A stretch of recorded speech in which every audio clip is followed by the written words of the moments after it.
আসসালামু আলাইকুম প্রিয় দর্শক, আমন্ত্রণ আন্তর্জাতিক সংবাদ। মার্কিন বিশ্ববিদ্যালয়গুলো থেকে ফিলিস্তিনিপন্থীদের হটাতে তৎপর হয়েছে পুলিশ।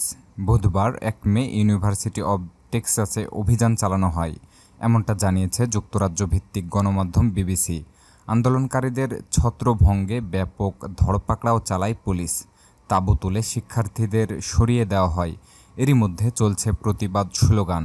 উত্তপ্ত ইউনিভার্সিটি অব উইসকনসিনও বিক্ষোভকারীদের হঠাতে রাতে ক্যাম্পাসে প্রবেশ করে নিরাপত্তা বাহিনী। আটক হন বেশ কয়েকজন। অ্যারিজোনা বিশ্ববিদ্যালয়ে চলছে ধরপাকড়াও। এর আগে মঙ্গলবার 30 এপ্রিল কলম্বিয়া বিশ্ববিদ্যালয় থেকে 3 শতাধিক মানুষকে আটক করা হয়। তাদের মূল দাবি গাজায় আগ্রাসন বন্ধ আর গবেষণা প্রকল্পে ইসরায়েলের বিনিয়োগ বাতিল। গত 2 সপ্তাহ ধরেই মার্কিন বিশ্ববিদ্যালয়গুলোয় চলছে বিক্ষোভ।